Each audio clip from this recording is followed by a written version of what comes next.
Hello and welcome to God in Film, the podcast where a Christian and an atheist dive into the best that cinema has to offer and see if we can find any parallels with the gospel or any other Bible stories. I am Become Death, Giles Goff. And I am Destroyer of Worlds, Natalie Minaker. And today, for this very special episode, we're going to be looking at Oppenheimer, Christopher Nolan's adaptation of American Prometheus by Kai Bird and Martin Sherwin. Now, this probably won't be the usual type of episode where I find some incredible minutiae and say, well, that's quite interesting because that links back to Job 3 verse 2 or whatever. This is actually really just trying to take some time to actually process the thoughts that came up in that after seeing that film. Like a lot of people out there, I did the Barbenheimer, or technically I did the Oppenbarb after I'd seen the film. I had about 55 minutes, in which time I had to go back, pick up Claire, sort the babysitter, and then go right back in order to see Barbie. So you suffer for your art, don't you, Giles? Well, basically, the film critic community, they saw that it was an obvious bit of counter-programming, Barbie versus Oppenheimer. And obviously, when it's counter-programming, the idea is the people who are going to see Oppenheimer won't be the people who want to see Barbie and vice versa. And it's quite frustrating because that posits that you're either a serious, thoughtful, weighty intellectual, or that you just like fun things that are sweet and nice and make you laugh. And film Twitter and the film community in general just went, no.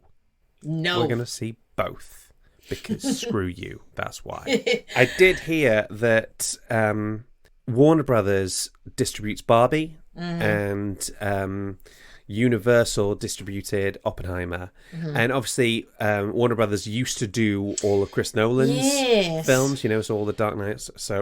And basically Nolan had a massive falling out with the Warner Brothers over there. At one point they decided they were going to put like everything on their HBO Max streaming system. So he had a big fallout with them over like the release window. So there is some people out there that suggest that Warner Brothers counter-program Barbie just to mess with him, but I don't know how much truth there is to that, but I find it interesting. Anyway, we are not going to be talking about Barbie today. Well, I was just going to ask, is there any plan to do a Barbie episode? Because I actually think there are, depths to be mined there. Yeah.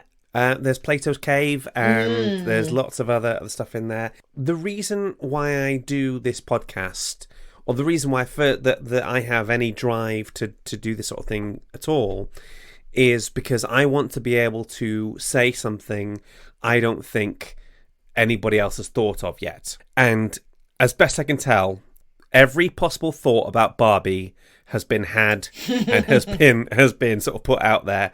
My good friend Shahina Udeen, she looked at whether Barbie was just about white feminism or intersectional. She argued that it was intersectional in the Radio Times.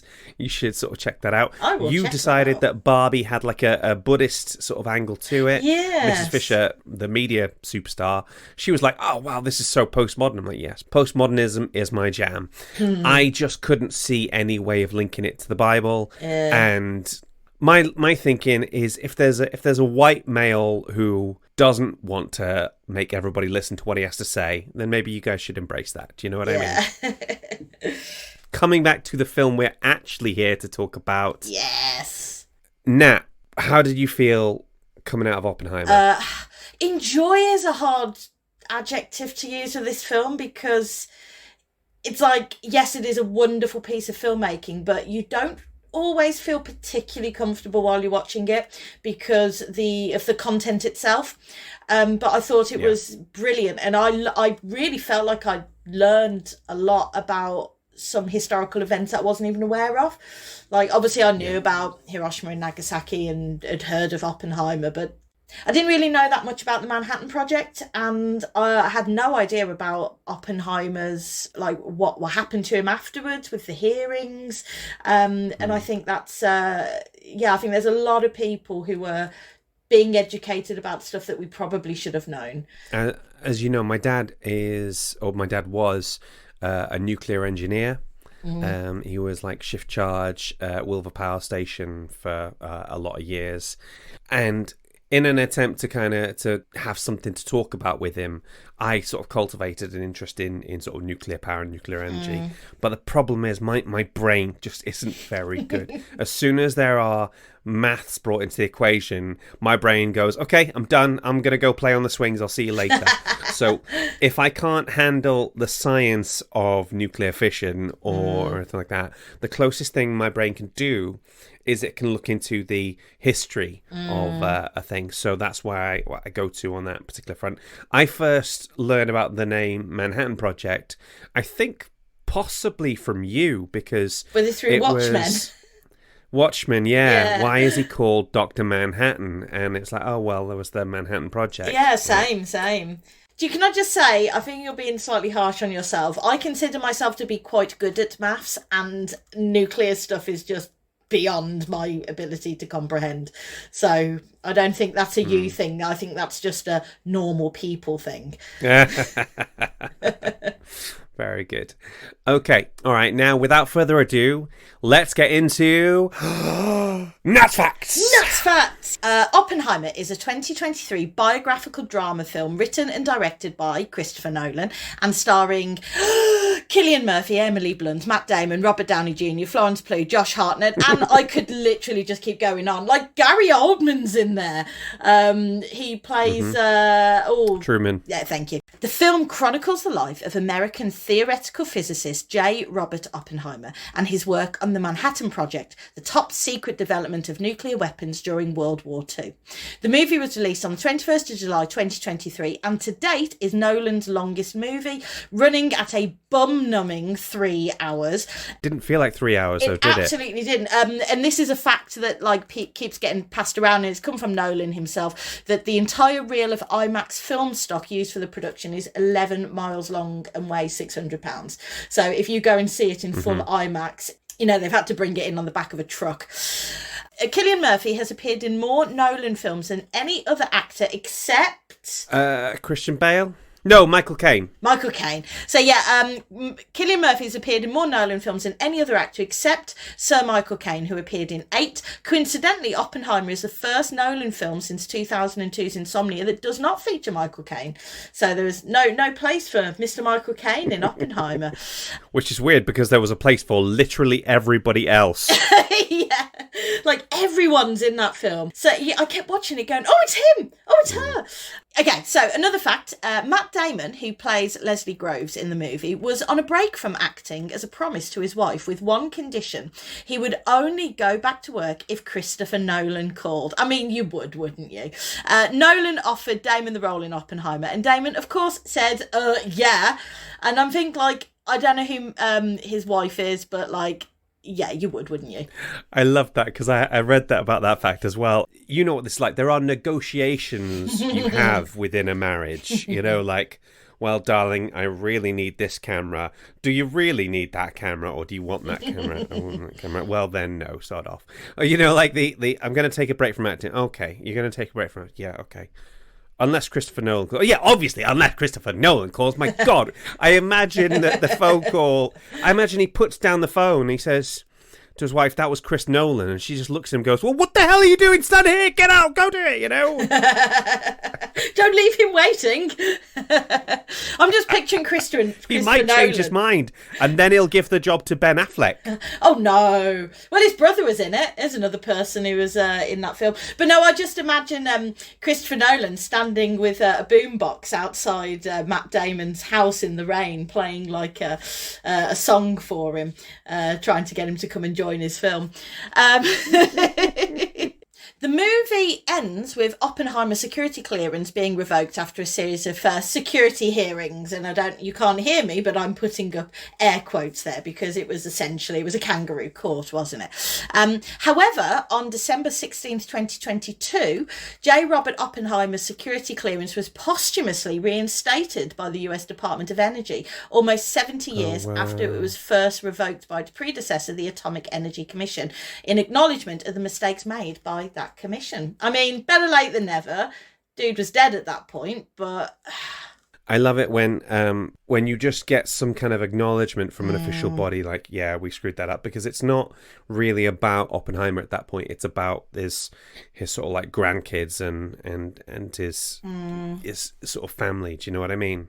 And it's the same sort of thing that the British government did with Alan Turing. He's kind of been rediscovered as a national hero that he always should have been. This was really interesting. I feel like I need to watch the film again and pay attention to this. But the score for the film doesn't include any drums, as Christopher Nolan and composer Ludwig Göransson, I do apologise if I've mispronounced his name there, felt that using a sound typically associated with the military would be inauthentic to musically capture the character of J. Robert Oppenheimer. I found that really interesting, because we often think of war films in drums, and it is a war film, but at the same time it's not. So there we go, those are all my facts. Fantastic, thank you, Natalie. Now we've got a guest who... he can talk about the Second World War like he was there, because, well, frankly, I haven't ruled out that he actually was. I'm going to let him introduce himself. Hi, my name's Sim Cloak, and I'm a history teacher from Devon with a special interest in the 20th century and military history. So hopefully I'll be able to answer Giles's questions today. Tim, thank you so much for joining us again. You've become like one of our absolute regulars on this podcast. Basically, if anything happened in the past, then we bring you in to talk about it. Well, I'm very happy to be a history specialist for you. I just hope that I can do the goods. Okay, so let's get into it. Obviously, a large part of Oppenheimer is devoted to not just making the bomb, but also when they start thinking about alternatives to dropping it on a civilian population. What were some of those alternatives, and why were they, well, for want of a better phrase, ignored? Well, it's one of those really huge questions of 20th century history, and I don't think there is a simple answer to it. I've not yet seen Oppenheimer. I'm hopefully seeing it on Friday. Okay. Things take a little bit longer to happen down in Devon. It's just how it is. So I don't know how the film ends, although I reckon I can probably guess at least some of it. But this is actually something that I look at with my students. We do it in a slightly more simplified way. They're about 14 when they're doing this in class. But it means that I'm pretty familiar with the historiography over the decision that was made and why they came up with it. Really, it boils down to four main options that they had to try and end the war against Japan. In no particular order, those options were the dropping of the atomic bombs, which is, of course, what actually did happen. A demonstration of the power of those weapons to try and intimidate Japan into surrendering. The invasion of the Japanese home islands. And the other one being conventional bombing. I say actually there's four. There's five. I suppose there's the one that actually did happen and four alternatives. The last one is one that I'll probably expand upon the most because I think it's such an ignored one, and that's the naval blockade of Japan itself, which was another option. Right. So ultimately, Allied commanders, led by the USA, they had five options, including the dropping of the atomic bombs. Okay. Talk us through some of those options then. So was the plan to sort of show them footage from the Trinity test on one of those possible alternatives, or what? Well, this is the interesting one. I don't think the demonstration theory really got much momentum behind it for a couple of reasons. First of all, there were not many of these bombs at all. So using one in a demonstration would deplete the stocks of an incredibly powerful but incredibly expensive weapon, which is a horrible way of looking at it economically, but that was a consideration. But there were other problems with it as well.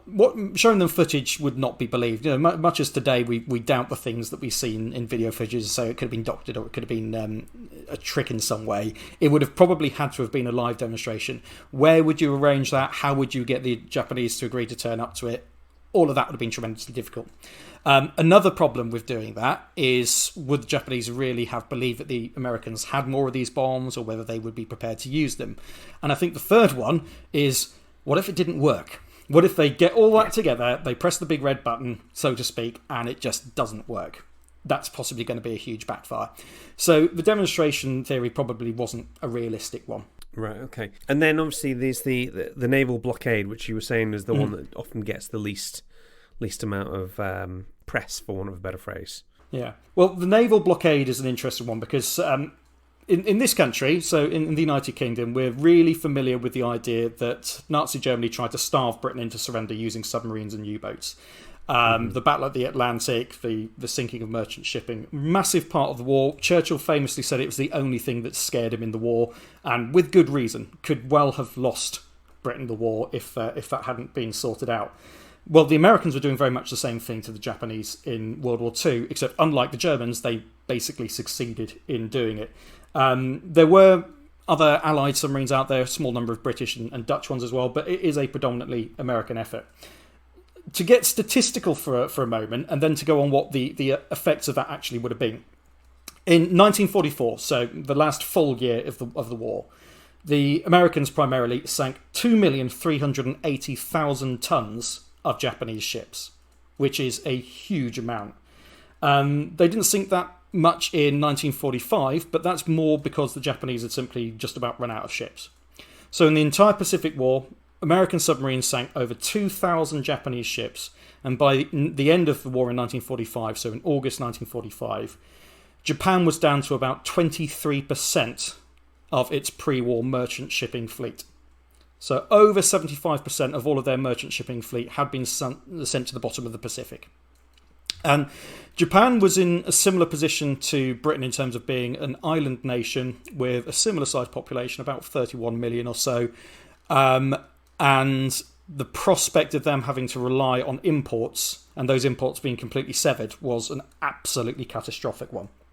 So the naval blockade is one that likely would have forced the Japanese into surrender within about a year of it happening. I say that with a certain provisos, because that's assuming that the Japanese High Command would have taken the suffering and starvation of the civilians as being a pretext for surrender, when of course it was completely contrary to their way of fighting and their beliefs. But it seems hard to believe that even Japan could have fought on for much more than about a year with a naval blockade like that. Also, a naval blockade. You can tell me if I'm wrong here, but I mean, naval blockade is still quite like a large, significant target for the Japanese. Either the Americans aren't necessarily able to do it completely safely for that period of time, are they? No, I mean, submarine warfare was always one of the most dangerous parts of warfare at that time, but you've got to understand that a little bit like it's kind of the opposite situation to what happened in the Atlantic, where German submarines became very much the hunted by the end of the war. The Japanese shipping losses and their naval losses also to things like air attack were so hugely severe that their ability to counter American submarines and aircraft was by 1945 falling apart as well. There's a reason why by the Battle of Okinawa you've got a significant proportion of the Japanese attempt to strike back at surface fleets being suicide attacks by kamikazes, because trained pilots, good quality aircraft with a good survivability rate were by that point very few and far between, sadly. It's interesting you brought something up there about Okinawa, and I think, if I'm right, I think you told me when we first talked about this last week that Okinawa was almost seen as like an example of what a Japanese invasion might be like. It might be one of the most compelling reasons for dropping the bomb, because it'd be quite bloodthirsty. Could you expand on the Battle of Okinawa? Yeah, sure. I mean, Okinawa is a frankly horrific battle, even by the standards of World War II. It's really quite a chilling one. You've got military forces, you've got civilian forces. Well, the suffering of civilian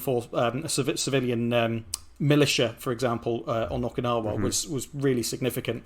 The line between who was a civilian non-combatant and who was a mobilised Japanese soldier were increasingly blurred by this fight, and that was encouraged by the Imperial Japanese Command as well. I mean, if you try and look at the strength of Japanese forces in Okinawa before the battle, you're looking at around about 70,000 military personnel and about 30,000 mobilised civilians, with the result that it becomes pretty much a battle of annihilation.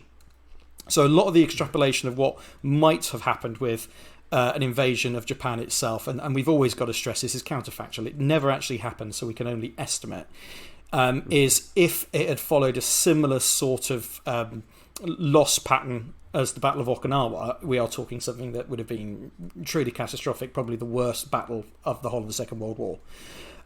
Statistics, as I think I've said to you before, are really reductive, aren't they? But we're looking at around 110 to 120,000 Japanese people killed in the Battle of Okinawa, out of a mobilised population of maybe 130,000. I think that is virtually, and everyone who was mobilised was killed in some way. You had suicides of civilians who felt that they wouldn't want to be occupied by the Americans. So whereas you've got the Japanese defensive forces and many of their civilians virtually wiped out in the fighting, you've got figures for the Allied side, which are only about 10% of that. So about 12,500 Allied killed, most of them Americans, and about 50,000 total casualties, which, while catastrophic, are much smaller compared to the Japanese losses. And but even if we take that into account, then extrapolate it onto an invasion of the Japanese home islands itself, we're looking at something that's far more big. I know one of the topics about World War II that you know a little bit about, because of family connections, for example, is the D-Day landings. My grandfather, he was a Normandy veteran. He wasn't at D-Day, but he was there. When I growing up as a kid, when you hear that he was at Normandy, but he wasn't there at D-Day, you're like, oh, well, okay, well, it was probably quite nice and safe by that point. And I'm like, no, absolutely not. That was not the case in the slightest, So, yeah. As you appreciate, it's nothing of the sort, is it? I mean, it's for months and months after D-Day itself, the fighting continues to secure the bridgehead. D-Day is the biggest amphibious operation in history. It's the sort of thing that couldn't take place today because of the other part of our chat, which is going to be nuclear weapons. It just wouldn't be possible with modern weapons technology. But we're talking about an invasion of the Japanese home islands that would have probably included about 6 million Allied service personnel, including my own grandfather. He was out in Burma. I've got sort of a bit of a vested interest with my interpretations of this, because I know that very likely my granddad would have fought in the invasion of Japan and maybe wouldn't have survived it. He'd already had an absolutely terrifically awful war, and it would have only got worse. Then on the other side of that, when you're looking at the stakes for Japan, and I've taken my figures today from a book by R. Frank, which was written in 1999, but based upon intelligence estimates from the time. They're looking at Japan having 4.3 million soldiers, so fewer than the Allied forces, but how many of their civilians would they have mobilised as well? We do know that Japanese schools, for example, were instructing school children on how to stab American soldiers with carpentry tools, for example. So we are talking about a truly apocalyptic event if it happened. But it didn't. So there's only so much we can talk about in terms of how awful it would have been, because frankly we just don't know. But the projections were looking very, very bad. So coming back to actually dropping the bomb, we're gonna later on in the episode, we're gonna be sort of looking at the ethical questions of that, and by the sounds of it, this is the sort of thing you tackle with young minds every single year. So how do you approach this question, and what are some of the common conclusions that some of your students come to with it? I think it's worth pointing out as well that it's all very well for us here in 2023 to be looking back on these events, but something else that they wouldn't have had in 1945 is our moral qualms and taboo over the use of nuclear weapons. They'd never been used before. Their effects were only partially understood. For example, radioactive fallout, the effects of radiation were beginning to be understood, but it wouldn't really be known until they were very tragically, of course, used in action. And the other thing that's rather uncomfortable to think of is that Hiroshima and Nagasaki were both cities filled with civilians, both cities that were absolutely devastated by these bombs, but they were not the first cities devastated by bombing in the Second World War. The firebombing of Tokyo killed a similar number of people, the difference being that this was not just one plane and one bomb per city. We're talking, maybe 40 raids using hundreds of B-29s, dropping firebombs over a course of weeks and months, but the result very much the same. They did like a letter bombing campaign after Hiroshima, didn't they? They dropped letters over cities, telling people to flee the cities and to implore their leaders to surrender. And I think there was something like, we have this new bomb which is the equivalent of 20,000 of our B-29s or something like that. I think there's a certain amount of that, but it's a little bit, from the reading I've done, I think it is a bit of a myth to say that the Japanese were being warned about this new weapon. Curtis LeMay, who was in charge of US Air Forces over Japan at that time, those letter campaigns did happen, but I've not found really good evidence that they specifically mentioned the use of these new bombs or whether it would have been believed even if they had been. And it was much more about, dare I say, to use a kind of a biblical metaphor, a fig leaf for the American bombings, saying we're trying to be humane, when actually it was just a tiny cover for what they were probably going to do anyway. I think that there is possibly an argument to say that the very worst outcome that could have happened for Japan at the end of World War II would have been the naval blockade, because the American planning over that was planning for the contingency of causing literally millions of civilian deaths through starvation. And that would have been the only way to force the Japanese leadership to any sort of negotiating table. Because even after the dropping of that first bomb, the leadership was still split over whether to surrender or not, and it took the emperor himself to break the deadlock. And even the Americans gave a tiny, well, I say the Americans, the Allies gave a tiny bit of wriggle room where they demanded an unconditional surrender, but eventually agreed to allow the emperor to carry on as head of state, which he did, of course. Hirohito carried on as Japanese head of state for decades afterwards. So I would never play down the awfulness of the bombing of Hiroshima and Nagasaki. But when you look at some of the alternatives from the standpoint of overall human suffering, I think that there is a conclusion there that it wasn't the worst that could happen. And I say that with the most gritted of teeth. Yeah. Tim, whatever I bring you on for the next show, I can guarantee it will have to be cheerier, because there simply can't be a worse option than this one today. Thank you so much for bringing the knowledge, as always. We know you can be counted on. We absolutely love having you on the show. Thanks for having me. I'm off for a cup of tea. Hey guys, it's Editing Giles here. This interview with Mr. Cloak was really enjoyable, with incredible amounts of knowledge, to the point where I had to be reminded that we're not actually a history podcast. So if you'd like to hear the full interview in all its granular detail, you can go to www.patreon.com/God in Film Podcast and sign up to our Bishop Waller-Bridge tier to hear it, along with additional interviews and special bonus episodes like our God in Music and God in Gaming episodes. And now, back to the show. So, Nat, that was Tim Cloak. What do you think? As always, I just feel so envious that I'm not one of his students, because he sounds like he must be such a good history teacher. He is one of those kind of smart people who makes you feel more intelligent just talking to him. I think that's a really special skill, and I really love that about him. Now it's time for Finding the Faith in the Film. Da, da, da, da, da, da, da. I've been practicing. I've been rehearsing all week. Awesome sauce. So, as I said, I had only 55 minutes to process my thoughts on Oppenheimer after it finished, before going into Barbie. A week later, I wrote an article about it for Premier Christianity, and that still hasn't quite been enough time. So you and I are just going to chat through some of the moral quandaries, some of the existential dread provoked by this film. And my main thing I'm going to be looking at is, how should a Christian respond to the moral questions posed in Oppenheimer? As I see it, that breaks down to two separate but interconnected questions. So firstly, should they have made the bomb, and should they have used it?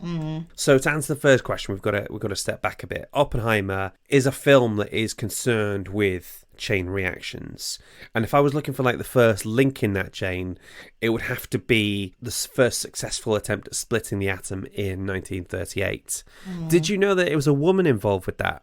Yes, I think I'd heard that, and unfortunately I think, like most scientists in the first half of the 20th century, if you don't have a penis, you don't get a citation. Yeah, so it's Lisa Meitner, I think, had a lot to do with it, but she was constantly denied recognition because she was both a woman and a Jew. So, Double threat. I mean, So yeah, a lot of people say Meitner should have been awarded the Nobel Prize along with a colleague, Dr. Otto Hahn. But from that moment, and they do it, they sort of get the point across beautifully in the film when the guy runs in, he sort of runs out of the barber shop holding the newspaper and shows them that it can be done. And it's when you know something can be done, then it's all about making it happen. Does that make sense? You know, obviously the other thing is splitting the atom always seemed a bit weird. So the way I understand it is the neutrons smash into the electrons, or the electrons smash into the neutrons, and the neutrons then split up, and then they create more neutrons split up, smashing, and it creates a huge amount of energy as all these things are kind of pinging off in each other and just keep on pinging all over and over. Yeah. And it creates massive amounts of energy. And this is effectively like the starter pistol in the race to harness this energy into a bomb. And Hitler has access to some of the best theoretical physicists in the world. There's one bit, do you remember early on, he meets Heisenberg? So I first heard about Heisenberg from Star Trek. Yeah. Heisenberg's uncertainty principle, I think, is something like if you can know the mass of an atom, you can't know the speed of it. You can know the movement or the speed or the location of particle, but not both at the same time. This is why I love you. You're so much smarter than me. No, you know? because I've probably got that wrong. Weird stuff. I don't really understand it. I remember hearing about this because in Star Trek, there's the Heisenberg uncertainty principle is a real problem for their transporters. So one of the technical advisors on Star Trek just put in the Heisenberg compensators. You know? That's Michael Okuda who came up with that. So at one point, a theoretical physicist rang him up and said, "How do the Heisenberg compensators work?" And he just responded with, "Very well, thank you." You know?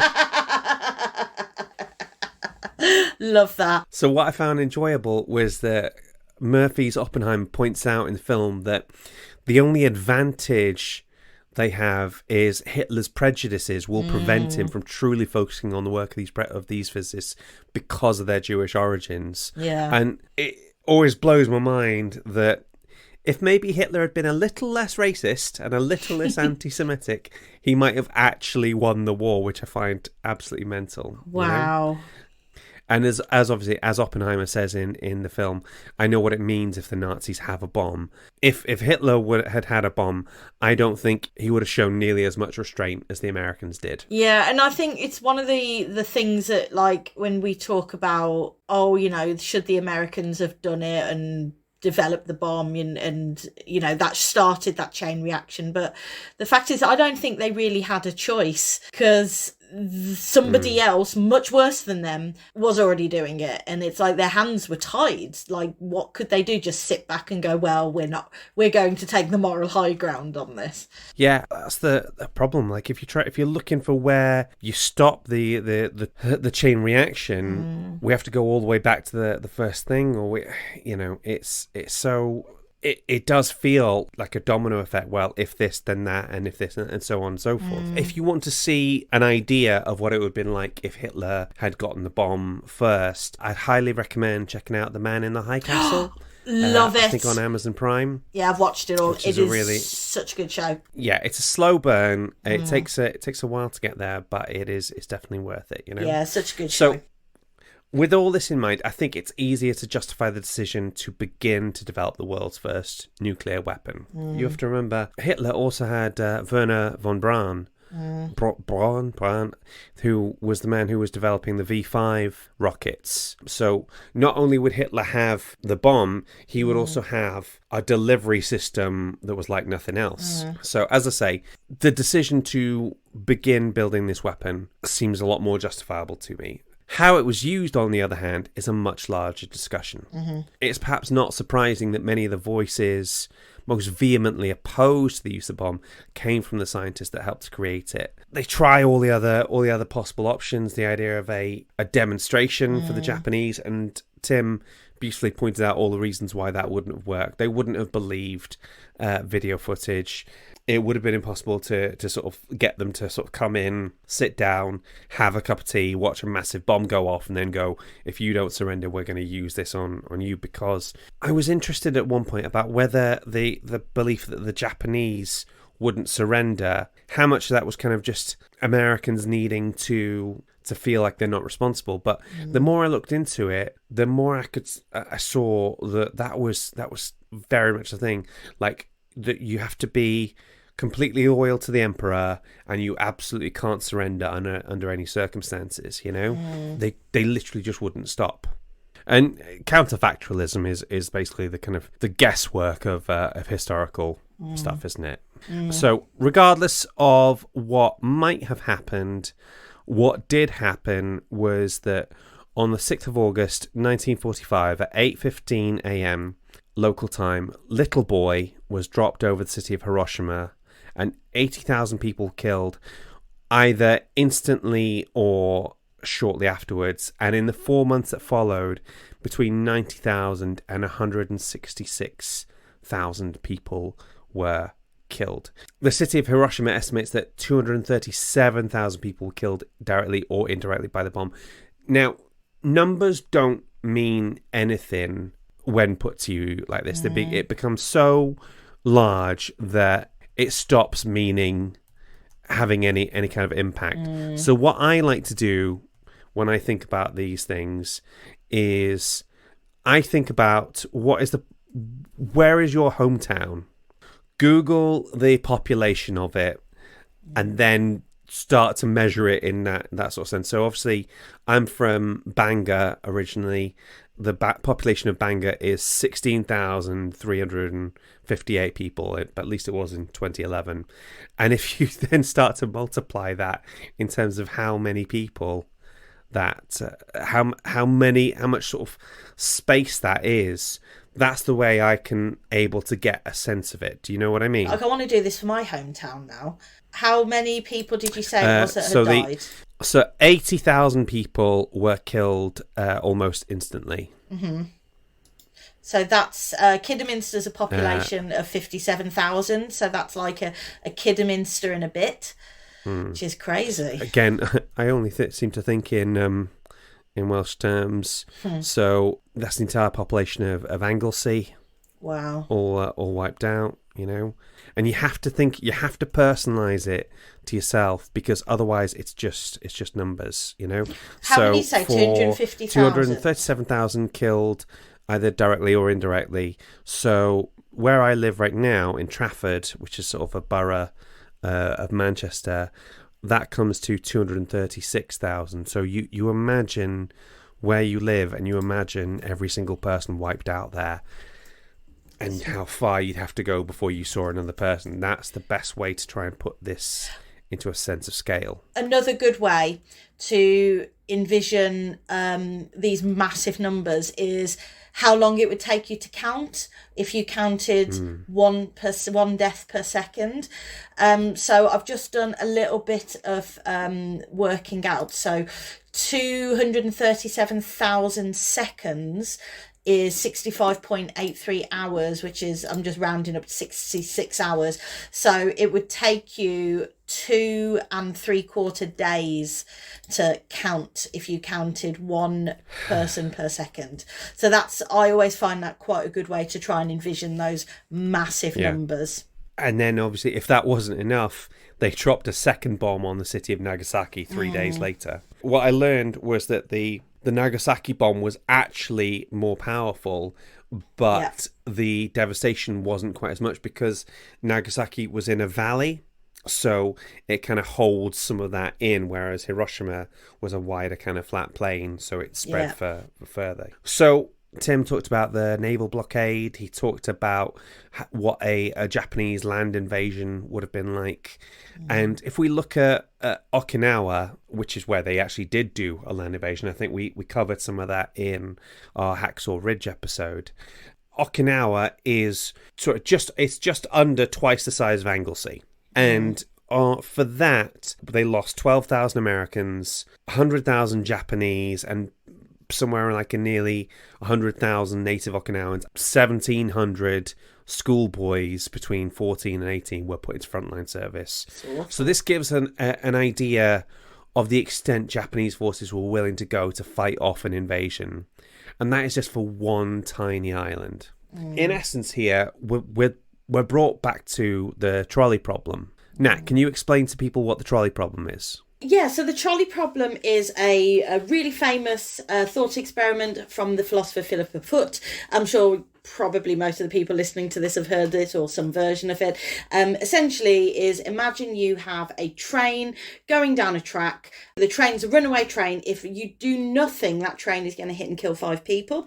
But there's a lever at the side of the track. If you pull that lever, the train gets diverted onto a separate track where the 5 people will be safe, but there's one person on that track who will be killed by your action. So the whole point of the trolley problem, it's a thought experiment. It's not meant to be like a trick where there's a secret answer where you get to save everyone. It's all about testing the limits of our ethics. So most people agree that the trolley problem, the solution is it's ethical to pull the lever because you're going to save the 5, and even though it will kill 1, ultimately you end up saving more lives. And there's loads and loads of different variations on it. And I think it's often one that gets talked about with should the Americans have dropped the bombs on Hiroshima and Nagasaki? Because the argument is you killed, over 200,000 Japanese, but if the war had carried on, then many, many more people would have died. But personally, I feel that the trolley problem, there's a limit to how far you can push that metaphor, because in the original trolley problem, you can see the 2 outcomes. You know that if you do nothing, 5 people will die, but if you pull the lever, 1 person will die. But the difference is when it comes to the question of was it ethical to drop the bombs on Japan, you can see what happens if you do it, but you don't know what's on that other track. We have lots of arguments and evidence for, like, if we hadn't have dropped the bomb, then these are the outcomes, but ultimately we don't know 100%. And the trolley problem kind of relies on there being absolutes. You're right, we don't know 100%, but we do know 90%. I think your argument here is one of degree rather than category. We have a really good idea what could have happened there. It's like if you'll find your car driving straight towards a tree, you don't know exactly what would happen if you didn't slam on the brakes, but we've got a pretty good idea. I don't know. I don't think it's necessarily that clear cut. But No, I think we're just going to have to agree to disagree. I feel like we're going around in circles on this one. Yeah, fair enough. The trolley problem, the thought experiment, essentially is summing up a point from utilitarianism, which is an idea that comes up from Jeremy Bentham around the time of the Enlightenment. He comes up with this idea that utilitarianism is the greatest happiness of the greatest number that is the measure of right and wrong. It's not a bad measuring stick, obviously, to make moral judgments, but for Christians it can present something of a challenge because it has no moral absolutes and any act can be justifiable under the right circumstances. Another thing about Bentham's thing is, I think in one version he says the greatest happiness, but in other versions he says the greatest pleasure for the greatest number. And there's questions about whether somebody's the most pleasure for the most amount of people is worth intense pain for one person. Perhaps the most Christian spin on this concept came from 20th century thinker Joseph Fletcher. Have you heard of him? Oh, vaguely. Right, okay. So Fletcher believed people could break conventional moral rules in certain situations, provided it was for a loving motive. In sort of Christian apologetics, he was trying to find a middle ground between legalism, doing what the law tells you because it's from a higher authority, and antinomianism, which is a doctrine according to which Christians are freed by grace from the necessity of obeying Mosaic law. He was trying to find like a middle ground between those 2 points, and his whole thing was only one thing is intrinsically good, namely love, nothing else at all. And this is something that I've heard echoed by other things like Nick Page from the Mid-Faith Crisis podcast. He said he echoed a line where he said something like, just love everybody, the rest is details. And when you think about this, proponents of situation ethics point to Matthew 4, where Jesus is berated by the Pharisees for allowing his followers to eat grain despite that being illegal on the Sabbath. So he replies, haven't you read what David did when he and his companions were hungry? He entered the house of God, and he and his companions ate the consecrated bread, which was not lawful for them to do, but only for the priests. That's Matthew 12, verses 3 to 4, and that's illustrated beautifully in season 2 of The Chosen, if you get a chance to see that. So Jesus is breaking a law, and when he's picked up on it, he said, okay, look, King David, the guy you lot all think is great, and I think is great, everybody here thinks King David's great, he broke the law as well under extreme circumstances. And also, Jesus healed people on the Sabbath, and that was considered to be doing work on the Sabbath and not resting. So Jesus is plainly flouting what these people would have seen as irrefutable laws. So all that said, it's still incredibly hard to think of dropping the bomb as an act of love, and this is one example that stretches situation ethics to breaking point. Are you aware of the distinction between act and rule utilitarianism? I had heard this distinction. I think act utilitarianism was the one I'd heard of. Do you want to break it down for us? Yeah, so basically, like, somebody described it as it's when STEM people try to do philosophy. The idea that you can basically make a mathematical equation out of ethics. And utilitarianism, it's often, like you said, the greatest good for the greatest number, the greatest happiness for the greatest number. There's actually quite a lot more to it. Like that's like the headline. It's all about increasing the overall good in the world, and that is looking at like long-term good is better than short-term good, and good for many people better than good for one, and stuff like that. But there is the problem that you do end up with, like you said, justifying unethical things because that's what will create the greatest good. I don't know if I've ever done this the version of the trolley problem, which is it's instead of it being a runaway train, it's a doctor and organ transplants. I think I might mention this. So essentially, would it be okay to kill one healthy person, harvest their organs and save the lives of 5 people? Most people would say, no, that is very, very wrong. But then when you say, however, you said you would pull the lever and kill one person to save 5, why is there a difference there? And that is where like act utilitarianism falls apart, because act utilitarianism is taking each situation on a case-by-case basis. So you don't look at the kind of long-term outcomes. Like in this particular case, killing one person, taking their organs and saving 5 would create more happiness. However, do we want to live in a world where people can just be randomly snatched off the street and have their organs harvested? And so what you have is rule utilitarianism, which is we should follow rules which, if everyone followed them, would then increase the overall happiness. I think when it comes to like talking about whether it was ethical to drop the bombs on Japan, I think utilitarianism kind of, a lot of the time when making decisions in utilitarianism, you're looking at, well, what have I done in the past and what has worked? Obviously, like, particularly with rule utilitarianism, it's like, well, I know what when this thing happened before, it produced this amount of happiness. But obviously this was the first time this had ever been done. And I think we come to a point where the philosophy only gets you so far. Yeah. And I think to make these kind of decisions, you have to be deliberately stupid, or you have to be deliberately blinkered.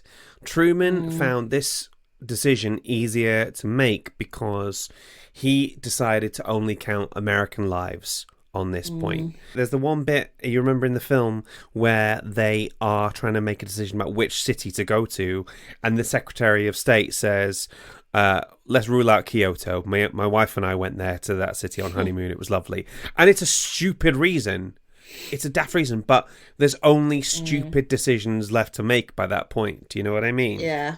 There's a part of me, however much I would like to embrace utilitarianism, and I do that in some aspects.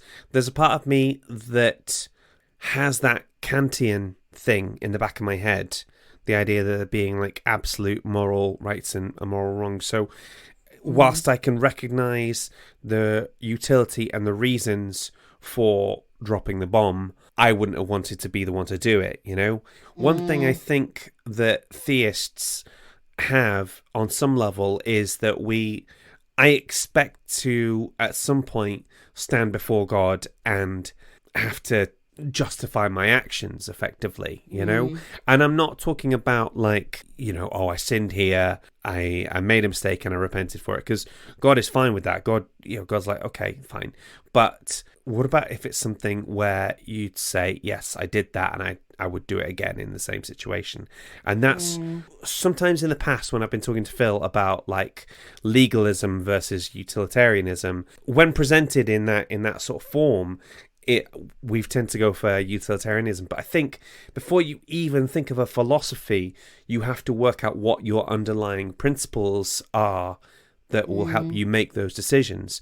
Love doesn't seem to me like a bad one to start with, but Joseph Fletcher, who comes up with situation ethics, which is like a Christian spin on act utilitarianism, also was able to justify eugenics. As far as he was concerned, a person who had Down syndrome didn't have a life worth living at all. But then again, if you were asking people about whether they were pro-life or pro-choice, most of the sort of pro-choice people would come back to some form of utilitarianism, that aborting this fetus is the part of the greater good for the greatest number of people. So there is no easy way to shake this down. You have to be deliberately stupid. So wherever you land on the necessity of dropping the bomb, no one could have come out of this film thinking that any future use of a nuclear weapon could be a good thing. Do you know how many nuclear warheads Britain has? I'm going to have a guess at 30? 270. Oh my God. 270 nuclear weapons.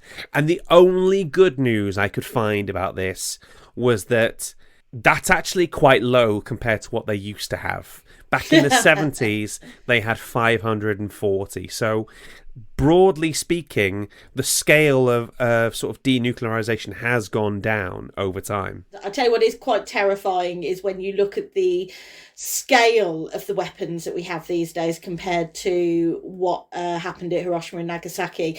Have you ever heard of the Tsar bomb? It's something ridiculous, like 50,000 times Hiroshima or something like that. Don't quote me on the exact numbers. The mushroom cloud that it created was basically up into like the upper atmosphere, and that's the biggest bomb that's ever been detonated. Are you googling Tsar bomb now? No, I'm actually going to something I go to when I think about this. It's called Nuke Map, nuclearsecrecy.com, where you can pick a point on a map anywhere in the world. Oh, yeah. And you can choose which type of bomb. So if you ever need a sense of the scale, that's going on. I think we can agree that Oppenheimer is Nolan's most overtly political film to date. And the last scene where there's a conversation between Einstein and Oppenheimer, he says about when we were talking about was that had we started a chain reaction that could destroy the entire world? And he says, I believe we did. The best I can always think about that is like, I hope they're wrong. I think the campaign for nuclear disarmament could have like little stands next to in the cinema foyers as you come out, because I think this is possibly one of the best sort of adverts for it. Okay, that wraps up our episode, our Finding the Faith in the Film. That wraps up our episode. Now, have you had something within driving distance of a good time? I have had a time. Time has had. We haven't even talked about Naked Florence Pugh in there, so there was something in there for the lads. Not just for the lads, Giles. Fantastic. Okay, listeners, if you have been and if you've made it this far, well done. Thank you so much, and we'll see you next time. Bye. Bye. God in Film is hosted and created by Giles Goff. That's me. Mixing and editing by Giles. Our logo was designed by Julie Walsh.